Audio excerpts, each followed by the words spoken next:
This story is titled, My Parents Kicked Me Out for Their Golden Child, then demanded I keep paying rent and bills.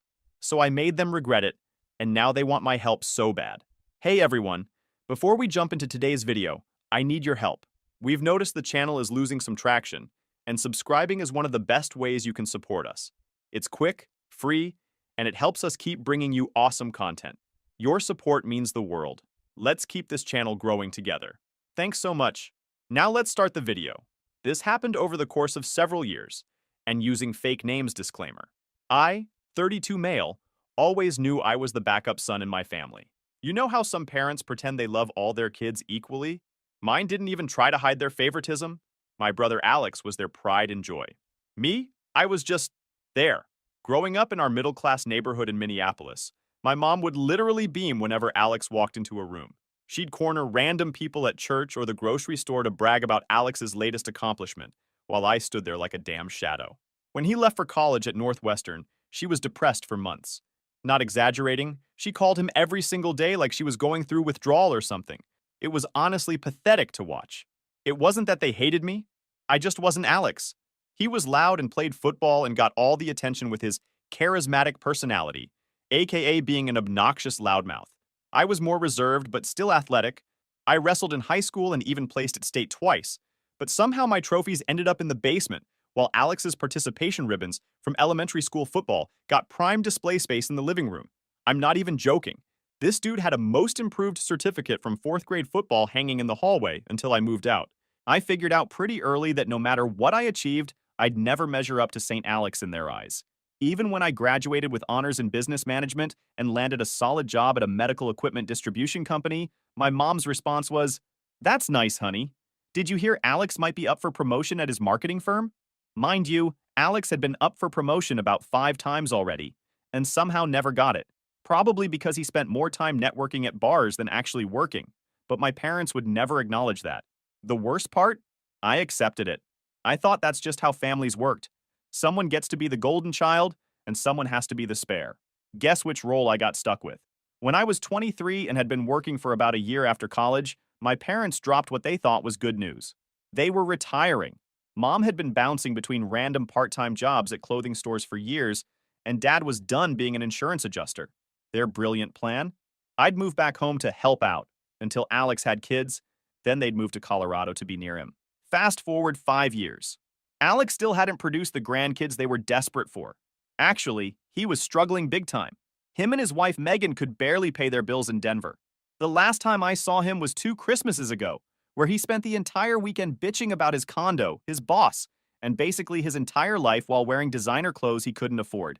He'd show up in these $300 jeans and new watches while complaining about how the system was keeping him down. He barely acknowledged me, treating me like I was the family dog that was just there for background noise. Meanwhile, I was the one holding everything together. I had worked my way up to regional sales manager, started paying rent to help with their expenses, took care of the house, the yard, everything. I even remodeled their bathroom and built a deck in the backyard with my own 2 hands. Put in those composite boards that don't splinter or rot, did all the railings myself, the whole 9 yards. My life wasn't perfect, but it was stable. I had a good group of friends, played in a recreational hockey league, and was dating when I had time. But no matter what I did, my mom still talked about Alex like he was God's gift to humanity. When I closed a major account that boosted my commission by thousands, my mom's response was to ask if I could loan Alex some money, because he was going through a rough patch. The rough patch being that he'd leased a BMW he couldn't afford, and was now panicking about the payments. And this wasn't the first time, or the 5th, they'd asked me to bail him out. Every family gathering was the Alex show. If he bothered to call in on holidays, everyone would crowd around the phone like the president was on the line. If he deigned to visit, my parents would spend weeks preparing, getting his favorite foods, cleaning his old room like the queen was coming to stay. My birthday? Mom would make a box cake. Alex's birthday? She'd spend 3 days cooking all his favorites and invite the whole extended family. Then everything went to shit. A few months ago, Alex lost his job. Since him and Megan were already living paycheck to paycheck, maxing out credit cards to maintain their image, they were completely screwed. My mom acted like this was the best news ever. No joke, she was practically bouncing in her seat at dinner. "This is perfect," she squealed. "Alex and Megan can move in while he gets back on his feet. And maybe once they're settled, They'll finally start a family. My stomach dropped. The way she said it made it obvious she'd been waiting for this exact scenario for years. Not once did she ask what I thought about it. I was just expected to go along with whatever Alex needed, like always.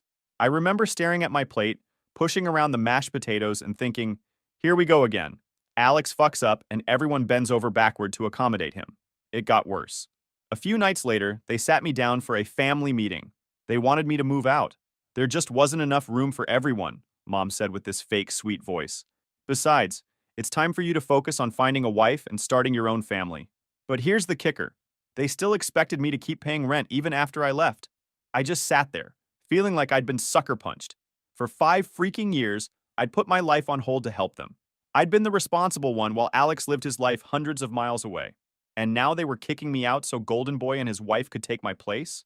Dad must have seen I was about to lose it because he quickly said I should take my time to think about it. But I didn't need time. For the first time in my life, I saw my parents for what they really were. It was never about being fair or appreciating what I did for them. It was always about Alex. I remember asking, dead serious, so let me get this straight. You want me to move out of the house I've been maintaining and paying for so Alex can move in? And you still want me to pay rent after I leave? Mom had the audacity to say, well, we're on a fixed income now, and Alex will need time to find a new job. It would just be until he gets back on his feet. And how long will that be? I asked. She waved her hand dismissively. Oh, you know Alex. He's so talented. He'll find something in no time. Right. Just like all those other times he was about to hit it big. I'd heard that song before. By morning, that emptiness had hardened into pure rage. I kept replaying every family dinner where they talked about Alex instead of asking about my promotion. Every time Mom showed off his old high school jersey to visitors, while my wrestling trophies gathered dust in the garage. Every sign that I was just a placeholder until they could get their golden child back. And now they wanted me out, but still expected me to pay their bills? Hell no, I wasn't going to be their ATM anymore. I told them I'd think about it, but my mind was already made up. I was done being their backup plan. Over the next week, I quietly packed my stuff. Started with important papers and valuables, then clothes and other things I couldn't live without. I didn't tell them what I was doing because I knew I'd lose it if they gave me any crap about it. The thing is, I'd accumulated quite a bit of stuff over the years. Weights, equipment, books, clothes, all of it had to be cataloged and packed carefully. I'd built a nice collection of tools working on the house, and I wasn't about to leave them behind for Alex to pawn the minute I was gone. I carefully packed my granddad's old toolbox, the one real inheritance I'd gotten in this family, making sure every socket and wrench was accounted for. While packing, I looked for a new place to live. Since I'd been paying a big chunk of their mortgage anyway, I figured I could afford my own apartment. Found a decent place just 15 minutes from work, good layout, 2 bedrooms, and a balcony where I could grill. Most importantly, it was mine. I signed the lease on a Thursday and arranged to move in over the weekend, all while my parents thought I was thinking about their proposal. Little did they know I was methodically extracting myself from their lives. Leaving that night was intense. I waited until after midnight, partly because it felt like a prison break, and partly because I couldn't handle their questions or guilt trips. I had already moved most of my stuff gradually over the past few days, telling my parents I was reorganizing when they noticed boxes disappearing. This last trip was for my bed, the rest of my clothes, and my gaming setup. I left my house key on the kitchen counter with a short note. Found my own place. Don't contact me about rent. Simple, direct, and to the point. Everything our relationship wasn't. I loaded the last of my stuff into my truck and drove away without looking back. The next morning, I blocked my parents and Alex on literally everything. Phone, email, social media, even LinkedIn. Didn't want him trying to contact me through work connections. For the first time in years, I felt free. That first week in my new place was like stepping into a new life.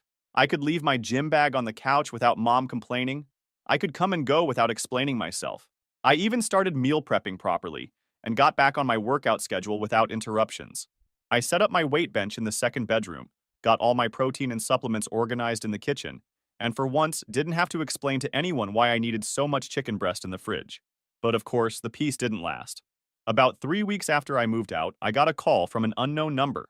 Almost didn't answer, but something told me to pick up. It was my Uncle Rick. Rick and Dad had this competitive relationship since they were kids, but unlike my dad, Rick didn't bullshit. He'd always been straight with me, and I respected that. He was the one who taught me how to change my oil and fix a leaky faucet when Dad was too busy watching Alex's high school games. Jake, what the hell, man? He asked. You just disappeared on your parents? They're about to lose the house. What? I was completely blindsided. What are you talking about? That's when Rick dropped the bombshell. Turned out Alex had been jobless for 6 months, not just a few weeks like Mom claimed, and my parents had been secretly sending him money the entire time. Not just small amounts, but thousands each month to keep both him and Megan afloat in their expensive condo.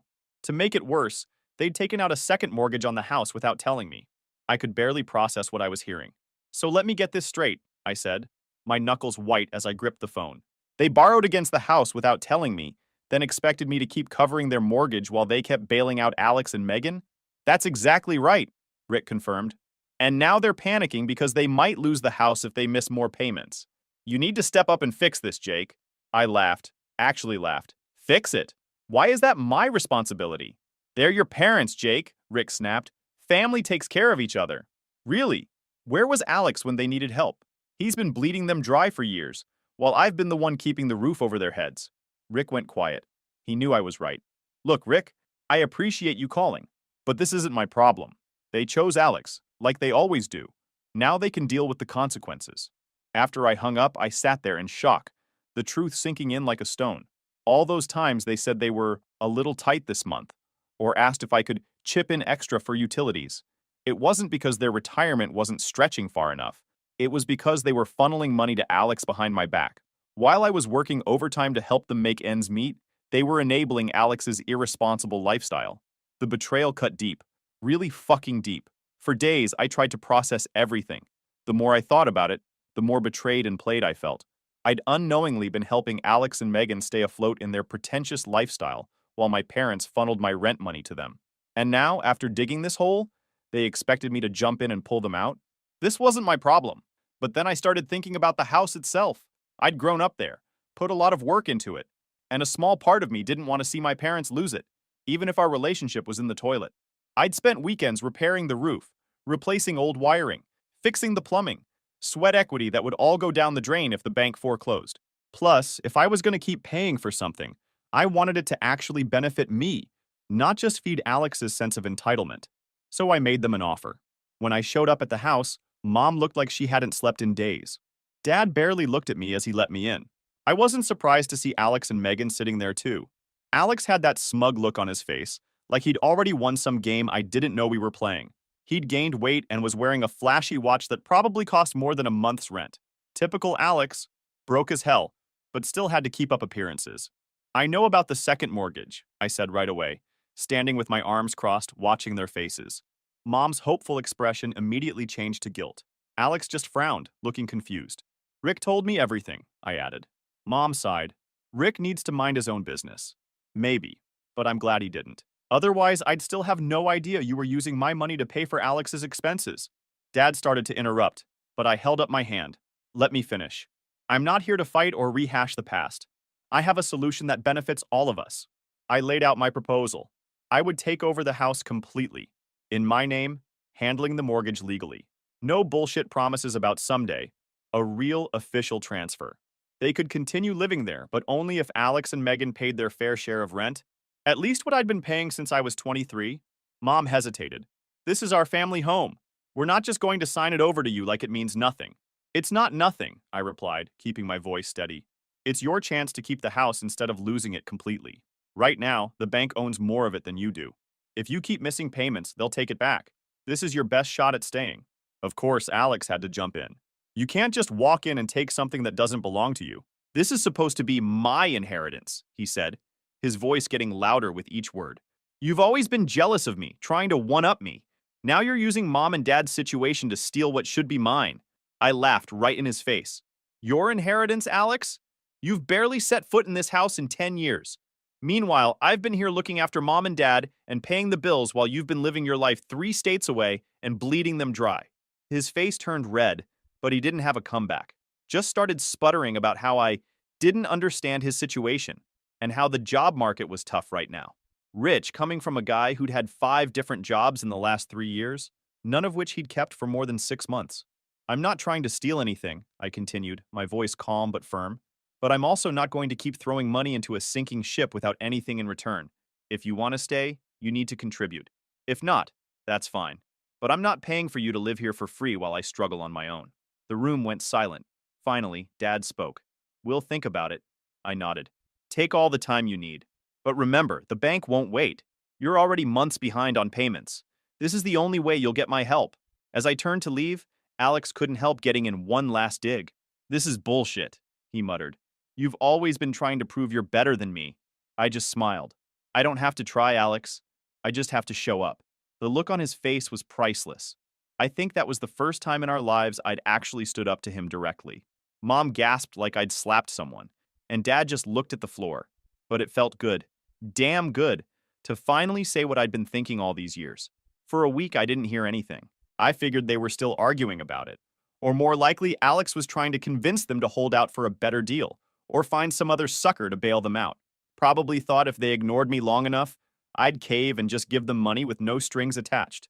That's how it had always worked before. Then, out of nowhere, Megan called me. Her voice was shaking with fear. She told me Alex hadn't paid a single cent toward the mortgage, even after they received a foreclosure notice. He kept insisting I was just trying to trick everyone into giving me the house and that it wasn't his responsibility. But Megan wasn't buying it anymore. I don't want to lose the house, Jake, she said, her voice trembling. I know your offer is fair. I've been trying to find a job, but Alex keeps saying I don't need to work, that something will work out. He spends his days playing video games and going out with his friends, while your parents are panicking about losing everything. If I don't do something now, I'll end up homeless. She went on to describe how Alex would leave the house at noon, claim he was networking, and come home drunk at 2 a.m. Meanwhile, Mom was still doing his laundry and making excuses for him, even as the foreclosure notices piled up. I actually felt bad for Megan. She wasn't a bad person, just stuck with my entitled brother. So I made her a new offer. Same deal as before with one change. Alex had to leave if he refused to pay rent. Megan could stay, but he was out. I can't kick my own brother out, I explained, but I can set terms for him staying in my house. If he can't meet those terms, he needs to leave. Megan agreed to present my offer to everyone. Part of me wondered if she was secretly hoping Alex would refuse so she'd have an excuse to get away from him. That next meeting was a total shit show.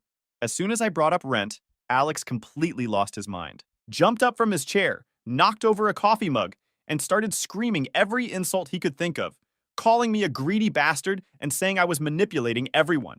He even got in my face, trying to intimidate me. But I just stood my ground. I'd been dealing with his temper tantrums our whole lives, and I wasn't about to back down now. You think you're so much better than me? He shouted, his face inches from mine. You've always been jealous because Mom and Dad love me more. That's what this is about, isn't it? You're still that pathetic little kid who couldn't handle not being the favorite? I didn't take the bait. This isn't about who's the favorite, Alex. This is about responsibility. You've had a free ride your entire life, and now the bill is coming due. Fuck you, he spat. I don't need your charity. I'm going to make it big any day now. I've got prospects. Prospects don't pay the mortgage, I said simply. Mom and Dad tried to play peacemaker, but it was obvious they still sided with him. Mom kept saying, Alex is going through a difficult time right now, while Dad just looked defeated, like he knew I was right but couldn't bring himself to stand up to Alex or Mom. Standing in the doorway, I said, if you're not willing to accept my help, there's nothing more I can do. Good luck with the foreclosure. Walking away wasn't easy. I kept telling myself it wasn't my job to fix my parents' mistakes, but this annoying voice in my head kept whispering, what if they lose the house? What if it's your fault? But this time, I refused to let guilt control me. I'd done my part. I'd given them a way out. They chose to reject it. Their decision, not mine. Months passed, and my life got better. I started dating a physical therapist named Sarah, got promoted at work, and even started taking Brazilian jiu-jitsu classes 3 times a week. My apartment actually felt like home. For the first time in years, I realized how much I'd been missing. Nothing huge, just the simple freedom to live on my own terms. No one questioning why I needed so much freezer space for meal prep. No one making snide comments about my obsession with fitness. No one making me feel like I was taking up space that rightfully belonged to someone else. Then Megan called me once more, sobbing so hard I could barely understand her. The bank was officially moving forward with taking the house. The foreclosure wasn't just a warning anymore, it was happening. Alex had refused to even consider my offer, and their arguments had gotten so bad the neighbors had called the police twice. I can't do this anymore, Jake, she cried. I have nowhere to go. Alex has maxed out all our credit cards, and his friends have stopped letting him crash on their couches. Your parents are having health problems from the stress. Your mom's blood pressure is through the roof, and your dad looks like he's aged 10 years in the last 3 months. Please, if there's any way you can help." She told me how Alex had been lying to everyone, claiming he had job interviews that never existed. He'd even borrowed Dad's emergency credit card and racked up charges at bars and restaurants. When confronted, he'd exploded in rage, screaming that everyone was against him and that he deserved better than this. I felt bad for Megan.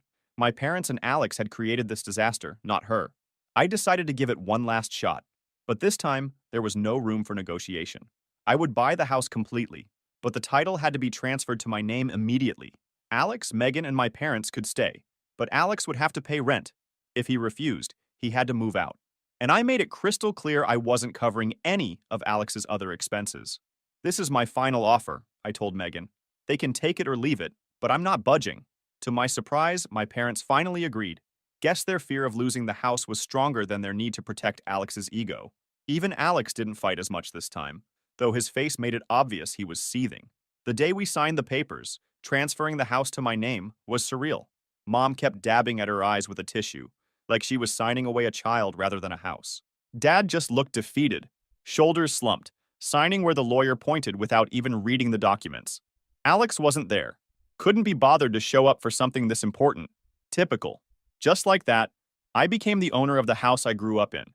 The house I'd been helping to pay for since I was 23. The house that was supposed to be my inheritance someday. Someday had finally arrived, but not how any of us had expected. At first, things were tense as hell. Megan spent all her energy trying to keep Alex calm. Alex barely spoke to me unless absolutely necessary, mumbling under his breath whenever I came around. He'd make a big show of slamming doors and stomping around whenever I visited to check on the place. My parents kept their distance, which was honestly a relief. Mom would get this martyred look on her face, like she was suffering in silence whenever I walked in. Dad would just nod and retreat to the garage. But the problem started almost immediately. Alex never paid rent. Not once. Every month brought a new excuse. He was waiting on an interview, Megan's car needed repairs, or my personal favorite, he didn't think it was fair to pay rent in the house he grew up in, because it was his birthright. The first month I let it slide. "Family emergency," he claimed. The second month I gave him a warning. "Just waiting on a check," he insisted. The third month I gave him an ultimatum. "You're being unreasonable," he argued. I gave him way more chances than he deserved. After 3 months of this bullshit, I finally evicted him. Not just a verbal "get out." I went through the legal process, filed the paperwork, the whole 9 yards. I wasn't taking any chances with Alex trying to claim squatters' rights or some other legal loophole. When the eviction notice was served, you'd have thought I'd committed murder. Alex went ballistic, screaming that I was dead to him, that this proved I'd always hated him. Mom collapsed in tears, wailing about how her family was being torn apart. Dad just sat at the kitchen table, staring blankly at his hands. My parents were furious. They accused me of being heartless, abandoning family when they needed me most. But I'd heard it all before, and this time it didn't work. If they wanted to support Alex, they could leave with him. I told them exactly what I told Alex. "This is my house now," I said firmly. "I've given Alex more chances than he deserves. He's had 3 months to get his act together and hasn't even tried. I'm not running a charity here." "He's your brother," Mom cried. "How can you do this to your own flesh and blood?" "The same way you had no problem kicking me out to make room for him," I replied. "The same way you lied to me about where my money was going for years. The same way you never once stood up for me when Alex treated me like shit our entire lives." That shut her up pretty quick. To my surprise, they actually did leave, reluctantly packed up and moved out. The only person willing to take them in was Uncle Rick, the same person who lectured me about how families should stick together. Karma's a bitch, isn't it? Living in Rick's modest 3-bedroom house must have been miserable for my mom, and Dad had to get a part-time job at a hardware store just to pay bills. Alex, of course, went with them, still believing he was somehow the victim in all this. I heard through the grapevine that he was sleeping on a pull-out couch in Rick's home office, complaining constantly about the lack of privacy and how unfair his life was. Megan didn't last more than a week with them. One evening, she showed up at my door with a suitcase. "I'm done," she said simply. "I can't live like that anymore. Alex refuses to get a job, and your mom still treats him like he's 12. She makes his lunch every day, Jake. His lunch. He's 32 years old." Since she was genuinely trying to get back on her feet, I let her stay in the spare bedroom for a while. She found a job at a local boutique pretty quickly and moved into her own place soon after. Eventually filed for divorce. Can't blame her. Alex had been dragging her down for years. As for me, Everything just got better from there. Owning the house gave me this security I'd never had before. For the first time, I had a place that was truly mine. I renovated the kitchen, converted Alex's old room into a home gym with a power rack, bench, full dumbbell set, the works, and built a fire pit in the backyard. I replaced the old carpet with hardwood floors, painted the walls, and finally fixed that leaky faucet in the upstairs bathroom that Dad had been meaning to get to for a decade. A year later, my girlfriend Sarah, 28, moved in with me.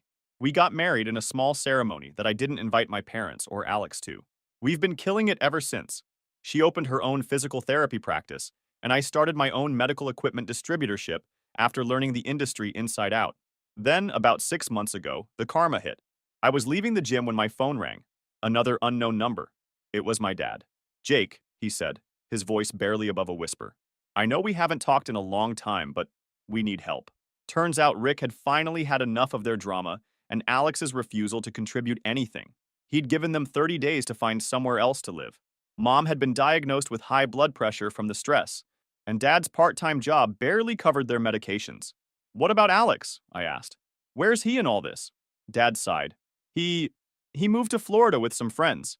Said he needed a fresh start. He hasn't called in months." I almost laughed. Of course, Alex had bailed the moment things got really tough. The golden child had abandoned the throne when it became too much work to sit on it. "So now you're calling me?" I asked. "After everything?" "Son, please." Dad's voice cracked. "We were wrong. We've always been wrong about you. You were the one who was there for us. And we chose Alex every time. I don't expect you to forgive us, but we have nowhere else to go." For a moment, I thought about telling them to figure it out themselves, just like they told me to do when I was standing up for myself. But I'm not them. I'm better than that. "There's a small apartment over the garage that I've been renovating," I said finally. "You can stay there temporarily, but there are conditions. You pay what you can for rent, even if it's just a few $100. You don't mention Alex to me or Sarah, and you acknowledge openly that you were wrong." There was silence on the other end. Then, "Thank you, Jake. We don't deserve it, but thank you." They moved in last month. It's been weird. Mom cried when she saw all the improvements I'd made to the house. Dad actually shook my hand and looked me in the eye for the first time in years. They've been walking on eggshells around me, which is a complete reversal from how things used to be. Last week, I overheard Mom on the phone with one of her friends from church. "My son Jake owns his own business now," she was saying, with that same proud tone she used to reserve only for Alex. He was always the responsible one. It shouldn't matter, but somehow it does. Mom's been trying to make amends in her way. She brings dinner over sometimes, or offers to help Sarah with the garden. Dad's been more direct. He actually sat down with me last weekend and apologized. Said he'd always been proud of me, but didn't know how to show it. Said he'd let Mom's obsession with Alex dictate our family dynamic for too long. It was too little, too late in many ways, but it was something.